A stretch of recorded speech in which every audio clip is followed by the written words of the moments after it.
کل کا پاکستان تحریک انصاف کا جلسہ اور علی امین گنڈاپور کی کل کی اس کو کس طرح سے دیکھتے ہیں آپ؟ سیاسی تقریر تھی وہ؟ دیکھیں، پہلی بات تو یہ ہے کہ میں چونکہ اس میں گریفڈ پارٹی بھی ہوں، کیونکہ انہوں نے صحافیوں کے بارے میں جو کچھ فرمایا ہے، تو میں کوشش کروں گا کہ جذبات کے اوپر قابو رہے، بات صرف ان کی جو گفتگو ہے اس کے بارے میں کی جائے۔ دیکھیں، پہلی بات تو یہ ہے کہ یہ جو تقریر کل ہوئی ہے یہ کیوں ہوئی ہے؟ یہ اچانک ہوئی ہے یا اس کی کوئی بیک گراؤنڈ ہے؟ تو میرے خیال سے اس کی جب تک آپ بیک گراؤنڈ میں نہیں جائیں گے ہم سمجھا ہی نہیں پائیں گے اپنے ناظرین کو کہ یہ زبان کیوں استعمال کی گئی۔ دیکھیں، پہلی بات تو یہ ہے کہ یہ پہلے الزام لگایا جاتا تھا خان صاحب کے اوپر کہ انہوں نے زندگی کے ہر شعبے میں، یعنی ایک تو اس کو سستا کر دیا ہے، اور ایک اس کے حوالے سے جو لچر پن اور بازاری زبان استعمال کی جاتی تھی وہ پی ٹی آئی کا، جس کو کہتے ہیں کہ وہ اس کا ایک تعارف تھی جی۔ لیکن اس کے اوپر مختلف آرگومنٹس لوگ کرتے تھے اور ہم مانتے بھی تھے اس کو کہ نہیں، ایسا نہیں ہے۔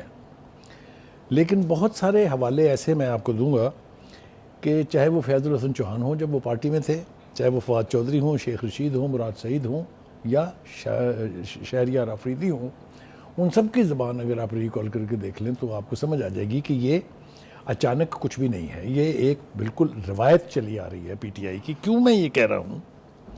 دیکھیے، عہدہ چاہے پرائم منسٹر کا ہو، چاہے چیف منسٹر کا ہو، چاہے پارٹی کے عہدیدار ہوں، سیاستکار ہوں یا سفارتکاری ہو، اخلاقیات ہو یا سماجی روایات ہوں، ان سب کا بیڑا غرق تو نہیں کیا جانا چاہیے نا، لیکن ہم دیکھ رہے ہیں کہ ہماری آنکھوں کے سامنے اس کا بیڑا غرق ہو رہا ہے۔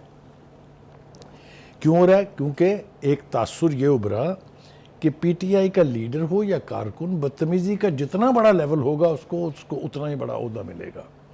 لوگ یہ انٹرپریٹ کرتے تھے کہ دیکھیے جناب، چیف منسٹر کس بنیاد پر بنے ہیں علی امین گنڈاپور؟ تو جواب ملتا تھا کہ جناب وہ جو تقریروں میں لہجہ اختیار کرتے ہیں، جو وہ زبان بولتے ہیں، وہ ہے۔ دوسرا مثال وہ سامنے رکھتے تھے کہ یہ افضل مروت صاحب جو ہیں، شیر علی مروت صاحب، ان کو بھی پارٹی کا عہدہ صرف اس لیے ملا تھا کہ ان کی بھی زبان ماشاءاللہ اسی طرح کی تھی۔ وہ پروگرام سنا ہوگا نا آپ نے کہ یہ سیاستدانوں کی زبان کبھی نہیں ہوتی تھی۔ دوسری طرف چلیں تو روایتی جلسے اور جلوس جو ہوتے تھے، پارلیمنٹ کے اندر احتجاج کرنا ہو، باہر احتجاج کرنا ہو، کسی بل کے اوپر گفتگو کرنی ہو، کسی پرائیویٹ ممبر بل کے اوپر آرگومنٹ کرنا ہو، تو اس کے اندر خاندانوں کو کبھی نہیں لایا جاتا تھا، اس کے اندر گالی گلوچ اور مذہب کارڈ کبھی استعمال نہیں ہوتا تھا۔ یہ ہماری روایت کا حصہ رہا ہے، اور پوری دنیا میں جہاں جہاں جمہوری نظام ہے آپ ان کو اٹھا کے دیکھ لیجئے، وہاں اس قسم کی کوئی گنجائش آپ کو نہیں ملے گی۔ دوسری بات یہ ہے کہ یہ تو اب طے ہو گیا ہے کہ اسلام آباد کا جو جلسہ تھا وہ سیاسی کارکنوں کا نہیں تھا، وہ تھا سٹیک ہولڈرز کا اور کلٹ فالوورز کا۔ لہٰذا ان کو جس قسم کی تقریر کی ضرورت ہوتی ہے وہ تقریر جھاڑ دی انہوں نے، علی امین گنڈاپور نے۔ اور اگر وہ یہ سمجھتے ہیں کہ انہوں نے پارٹی کی اور پارٹی کے بانی کی کوئی خدمت کی ہے تو یہ غلط فہمی ان کی دور ہو جانی چاہیے، اور نہیں تو جلدی دور ہو جائے گی۔ اس لیے کہ اس قسم کی تقاریر کرنے سے آپ اپنی سیاسی دشمنیاں بڑھاتے ہیں، کم نہیں کرتے ہیں۔ اصل ضرورت ہوتی ہے پارٹی کی لیڈرشپ کا اصول تو یہ ہونا چاہیے کہ جو بدگمانیاں ہیں، جو تلخیاں ہیں، ان کو کم کیا جائے۔ ان کو زیادہ کرنا جو ہے وہ کسی کو بھی سوٹ نہیں کرتا۔ لہٰذا میرا ذاتی خیال یہ ہے کہ پارٹی کو ریویو کرنا چاہیے کہ گنڈاپور صاحب کی اس اسلام آباد کی تقریر نے عمران خان کا اور پارٹی کا نقصان کیا ہے یا فائدہ پہنچایا ہے۔ توقع تو نہیں ہے، لیکن یہ کہ مشورہ دینے میں بھی تو کچھ نہیں لگتا نا۔ پی ٹی آئی کی عادت اس لیے معافی بھی تو مانگ رہی ہے نا۔ دیکھیں نا، اب ہے کہ آپ تھپڑ مجھے آپ ماریں اور معافی مانگے آپ کے چچا، تو کوئی بات نہ ہوئی نا جی۔ بکواس کرے کوئی اور معافیاں مانگے کوئی، ان کو عوامی سطح پہ آ کے معافی مانگنی ہوگی، اور میں آپ کو بتاؤں مانگیں گے۔ اچھا، میں اس کی وجہ بھی آپ کو بعد میں بیان کرتا ہوں۔ اب دیکھیے، گزارش یہ ہے کہ یہ گنڈاپور صاحب آج یاد دلا رہے تھے لوگوں کو، وہ اپنے باپ کو کہہ دیں، وہ اس کے باپ کا باپ بھی یہ نہیں کر سکتا۔ حضرت صاحب، آپ کو یاد نہیں ہے کہ یہ گنڈاپور صاحب پوری کابینہ لے کے جا کے کور کمانڈر کے گھر بیٹھ کے میٹنگ کر رہے تھے؟ یاد ہے؟ تو ان کو تو یاد ہونا چاہیے کہ کون کس کا باپ ہے۔ اور پھر کہتے ہیں نا کہ جب آپ کسی کی طرف انگلی اٹھاتے ہیں تو 3 انگلیاں آپ کی طرف آلریڈی اٹھی ہوتی ہیں۔ یہ کون کہتا تھا کہ جنرل باجوہ جو ہے وہ جمہوریت کا اور ان کا باپ ہے؟ ذرا ریکال کر کے بتائیں مجھے کون کہتا تھا یہ. جی جی. تو آپ اگر یہی لفظ استعمال کر کے دوسروں کی طرف انگلی اٹھائیں گے تو جواب تو آئے گا, اور جواب بھی بھرپور آئے گا. یہ نہیں ہو سکتا کہ آپ کی ہر بات جو ہے وہ سن کے جو ہے اس اچھا, کے علی اوپر. امین گنڈا پور نے یہ بھی کہا ہے کہ 2 ہفتے میں قانونی طور پر اگر بانی پی ٹی آئی کو رہائی مل جاتی ہے تو ٹھیک ہے, ورنہ پھر ہم میں وہاں آ رہا ہوں. یہ کہاں سے بول رہے ہیں؟ اس طرح سے ہم جمپ کر جائیں گے. اتنی شیورٹی. دوسری بات یہ ہے کہ انہوں نے اپنی ہم عصر وزیر اعلیٰ خاتون ہیں جو, ان کے بارے میں جو زبان استعمال کی, مجھے تو شرم آتی ہے اس کو دہراتے ہوئے, لیکن دہرانا اس لیے ضروری ہے کہ شاید کوئی شرم اگر ان کے پلے ہو تو ان کو بھی محسوس ہو. وہ یہ کہتے ہیں کہ ہم پٹھان ہیں, ہم پٹھانوں کی روایت یہ ہے کہ ہم ڈھول اور بارات لے کے آتے ہیں. پختونوں کی روایات سے میں اور آپ واقف ہیں. جی. وہاں ماں, بہن, بیوی, بیٹی کی بہت عزت ہوتی ہے. بالکل. وہاں یہ لچر زبان استعمال نہیں کی جاتی کبھی بھی ماؤں, بیٹیوں, بہنوں کے بارے میں. تو یہ کس کی نمائندگی کر رہے ہیں؟ مجھے تو لگتا ہے کہ یہ ابیوز کر رہے ہیں پٹھانوں کی ان اعلیٰ روایات کو. تو اس کو اگر پارٹی پذیرائی دیتی ہے, اگر پارٹی اس کے اوپر یپ یپ کرنے کی بجائے چپ رہتی ہے, تو یہ کون سا کلچر جو ہے پروان چڑھ رہا ہے, اس کے بارے میں ہم آگے بات کریں گے. دوسری بات یہ کہ آپ نے سمجھا ہے کہ ہر شعبہ جو ہے زندگی کا, اس کے اوپر آپ تیر اندازی کریں, گالم گلوچ کریں, کوئی آگے سے بولے گا نہیں. آپ نے پوری صحافی برادری کو لفافی اور بے غیرت کہہ دیا ہے, بھیج دیا لگے ہاتھوں. جی. گنڈا پور صاحب, میں آپ کو یہ یاد کرانا چاہتا ہوں کہ 2 چیزیں ہیں جو آپ بہت گاتے ہیں. ایک یہ کہ جی ہمارا مینڈیٹ چوری ہو گیا. جی. میں ذمہ داری سے آپ کو کہہ رہا ہوں کہ آپ کو یہ بات کرتے ہوئے ڈوب مرنا چاہیے یا شرم آنی چاہیے, کیونکہ جو مینڈیٹ 2018 میں چرایا گیا تھا اس کی تو کوئی تاریخ میں مثال نہیں ہے. نہ صرف یہ ہمارے ملک میں مثال نہیں ہے, اس کی کہیں بھی مثال نہیں ہے. اس پر تو آپ کو کبھی شرم نہیں آئی. یہ جو مینڈیٹ چوری کا جو ترانہ گاتے ہیں, یہ ان کو شرم نہیں آتی؟ اپنے گریبان میں ہم منہ ڈال کے دیکھتے نہیں ہیں کہ جنرل باجوہ اور عمران پروجیکٹ کے ذریعے جو کچھ مینڈیٹ کے ساتھ ہوا تھا کس کو یاد نہیں ہے؟ مطلب کہیں جانے کی ضرورت ہے کسی سے پوچھنے کے لیے؟ سب کچھ جو ہے ہماری آنکھوں کے سامنے ہے. اس لیے آئندہ آپ اس طرح کی گفتگو کرتے ہوئے 2 بار سوچیں. رہ گیا صحافیوں کا تعلق. ہاں جی. سر, ہم وہی صحافی ہیں جنہوں نے آپ کے لیڈر کو تنہا کنٹینر پر ٹہلتے ہوئے 24 گھنٹے دکھایا. جی. ہم وہی صحافی ہیں جنہوں نے معاونت کی آپ کی. میں لفظ معاونت کہہ رہا ہوں اس لیے کہ ہم نے آؤٹ آف پرپورشن آپ کو بلو کیا, آپ کو پروجیکٹ کیا. آج آپ ہمیں کہہ رہے ہیں کہ غیرت ہو گئے ہیں سارے. وہ کہہ رہے ہیں انہوں نے اسپیسیفک صحافیوں کو بولا. یہ وضاحت ہے. ہاں جی. انہوں نے تو صحافی بادی, انہوں نے تو جو زبان استعمال کی, اس کی جتنی بھی مذمت کی جائے وہ کام ہے. دوسری بات یہ کہ مجھے اس بات کی خوشی ہے کہ جو لاہور پریس کلب کے پریزیڈنٹ ہیں انہوں نے بڑا سٹینڈ لیا ہے اس کے اوپر, اور سٹینڈ لینا چاہیے. انہوں نے تو صرف یہ کہا ہے نا کہ جب آپ لاہور تشریف لائیں گے تو پھر ہم آپ کی تقریبات کا بائیکاٹ کریں گے. جی. اگر تو میں صحافی کسی تنظیم کا لیڈر ہوتا تو میں کہتا کہ پوری پی ٹی آئی کا بائیکاٹ ہونا چاہیے. اس لیے کہ اگر آپ کا کوئی کارکن, آپ کا کوئی وزیر غلطی کرے تو فوری طور پر لیڈرشپ کو چاہیے کہ اس کو شٹ اپ کال دیں اور معذرت کریں. یہ ایسا کچھ نہیں ہو رہا ہے. یہ اگلی تقریر میں پھر یہی سب کچھ کریں گے, اس لیے کہ ان کو اس کی کوئی نہ سزا ہے, نہ جزا ہے, نہ کسی نے اس کی وضاحت ان سے پوچھی. وہی نا, قیادت نے تو معافی مانگ لی, معافی تو علی امین گنڈا پور کو مانگنی چاہیے, پھر اس کا آگے کا سولوشن نکلے گا. مطلب یہ بالکل آپ کے بہت آپ نے صحیح بات کی ہے.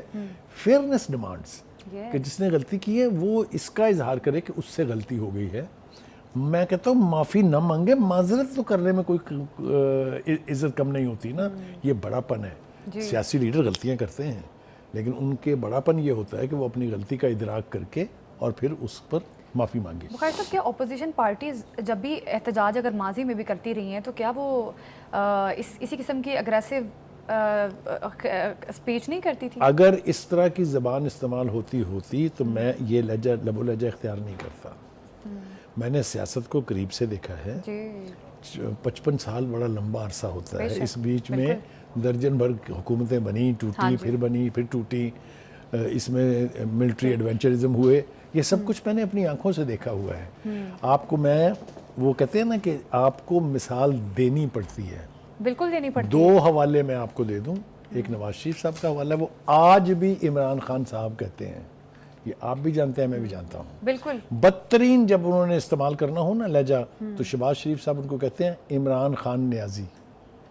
اس میں سرکیسزم ہے, نیازی میں سرکیسزم ہے, وہ میں یہاں بیان نہیں کر سکتا وہ کیوں ہے, لیکن ایک طرف یہ ہے اور دوسری طرف بالکل ان دونوں کے لب و لہجے میں بہت فرق ہے.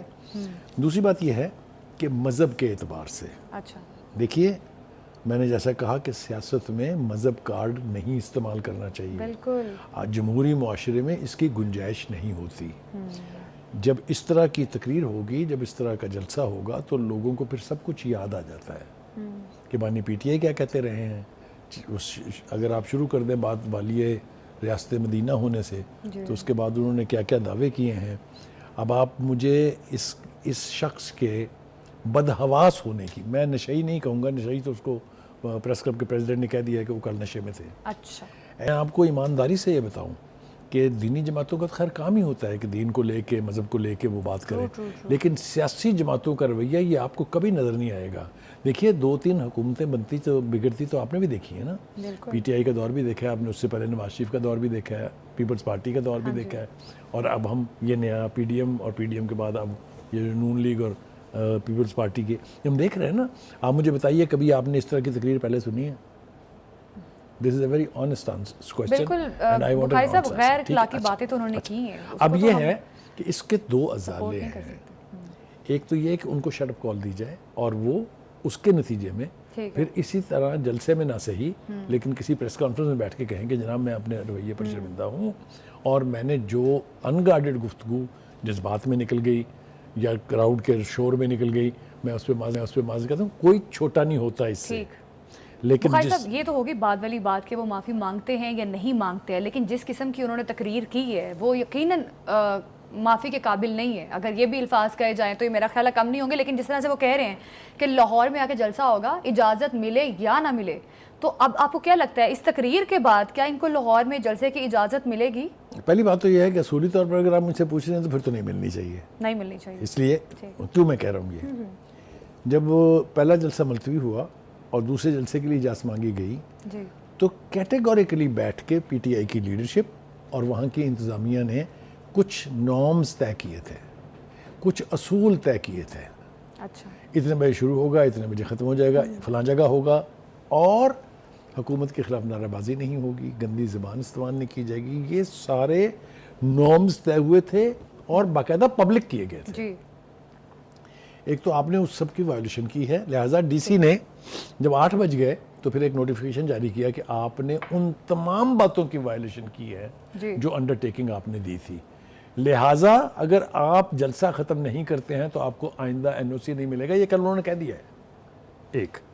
ایک بات یہ تو ہو گیا فیڈرل لیول پہ. اب آ جائیں پروونشل لیول پہ. آپ آ رہے ہیں ڈھول اور برات لے کے وزیر اعلیٰ کے, شرم کریں کوئی خدا کے واسطے. کون آپ کو آنے دے گا جی, مجھے بتائیے آپ, اور کیوں آنے دے گا؟ لہٰذا آپ سیاست کے راستے روکنے کا باعث بن رہے ہیں. سیاست کے راستے تو نہیں رکنے چاہیے. یہ صوبوں کی تقسیم ایک جغرافیائی تقسیم ضرور ہے, لیکن لوگوں کے بیچ تو دیواریں نہیں ہیں نا. لوگوں کے بیچ تو کوئی دیوار ہونی ہی نہیں چاہیے. کیا اب ہم ایک دوسرے سے ویزا لے کے جائیں گے ایک دوسرے کے صوبے میں؟ کیا یہ چاہ رہے ہیں خان صاحب, یا خان صاحب کہہ رہا ہوں ابھی علی امین گنڈا پور. اب ان کو نا گنڈا پور کہنے کے لیے دل چاہتا نہیں ہے, اس لیے اب وہ جس طریقے سے کل واز فرما رہے تھے, ان کو عوام نے دیکھا ہے. یہ میں اپنے پاس سے نہیں کہہ رہا. جب ان سے گنڈا پور شہد کی بوتلیں برآمد ہوئی تھی اور پولیس ان کو پکڑنے لگی تھی, جس طرح یہ دوڑے ہیں وہاں سے, لوگوں کو فواد چودھری کا اسلام آباد ہائی کورٹ سے بھاگنا بھول گیا. وہ یہ اس شدت سے بھاگے تھے, 1.5 کلومیٹر بھاگ کے جا کے بنی گالہ میں چھپے تھے. اتنے تو وہ بہادر ہیں. اب مجھے بتائیے کہ یہ ایسا بہادر آدمی کیسے خان صاحب کو چھڑوائے گا جیل سے آ کے, اور کیا سبق سکھائے گا پنجاب کی قیادت کو پنجاب میں آ کے, اور کون اس کو سکھانے دے گا؟ ابھی ہم دوسرے سیگمنٹ میں بات کریں گے اس کے اوپر, جس طرح کے ریئیکشنز آ رہے ہیں. اچھا بخاری صاحب, پی ٹی آئی کو ویسے ہی بڑی مشکل سے جلسے کی اجازت ملی تھی, اور چلے جس قسم کا جلسہ ہوا, کامیاب تھا ناکام تھا وہ بھی ایک الگ بات ہے, لیکن علی امین گنڈا پور کی تقریر نے تو بہت سارے سوالات اٹھا دیے. تو بخاری صاحب آپ پی ٹی آئی کے لیے آگے مشکلات کا آغاز ہوگا, یا مشکلات بڑھیں گی یا کم ہوں گی؟ دیکھیے پہلی بات تو یہ ہے کہ ہم کوئی نہیں ہوتے یہ طے کرنے والے کہ جلسہ کامیاب تھا یا نہیں تھا. ہاں بالکل, وہ تو جلسہ انہوں نے کیا, ہاں, اور وہ جلسہ تھا. اچھا کوئی اس کے بارے میں یہ آپ کوئی آدمی اتنے گٹس نہیں رکھتا جو کہے کہ کل کا جلسہ ناکام تھا. ٹھیک جلسہ ہوا, ٹھیک ہونا چاہیے تھا. سیاسی ایکٹیویٹی کو نہیں روکنا چاہیے. کوئی اس کو روکنے کا سوچ بھی نہیں سکتا. کوئی ایک جو جمہوریت میں بلیو کرتا ہے وہ احتجاج کو روکنے کا. لیکن یہ کیوں ہوا؟ اتنی کنڈیشنز کیوں لگی اس جلسے کے اوپر؟ کیوں اتنی مشکل سے اجازت ملی؟ جائیے واپس ان 2 واقعات پر جس کا ہم ذکر کرتے رہے اپنے پروگرام میں. ایک جب اسلام آباد میں جلسہ کرنے کی اجازت دی گئی تھی تو آپ کو یاد ہے کیا ہوا؟ شہر کو آگ لگی, ریڈ زون تک پہنچنے کی کوشش ہوئی. عدالت نے کہا تھا کہ آپ F9 پارک میں آ کے جلسہ کر کے واپس چلے جائیں گے. وہ تو افسوسناک بات ہے کہ اسی جج نے پتہ نہیں کتنے گٹس تھے اس میں جب اس نے یہ کہا کہ وہ شاید ہمارا پیغام نہیں پہنچا ان کو. حالانکہ خان صاحب جب ثوابی سے روانہ ہوئے ہیں تو انہوں نے کہا کہ اعلیٰ عدلیہ نے اجازت دے دی ہے جلوس لے کے آنے کی. یاد ہے؟ تو آپ نے کیا کیا؟ ایک تجربہ. دوسرا تجربہ 9 مئی. آپ کو اگر ان گارڈڈ آنے دیا جائے تو پھر کیا نتیجہ نکلتا ہے اس کا؟ ان 9 مئی کی صورت میں ہمارے سامنے ہے. جیسا میں نے کہا کہ 10 دفعہ تو سوچے گی اب مرکز کی انتظامیہ, اور یقینی طور پہ صوبہ بھی سوچے گا کہ اب ان کو اجازت دینے کے لیے کیا طے ہوگا, اجازت ہوگی.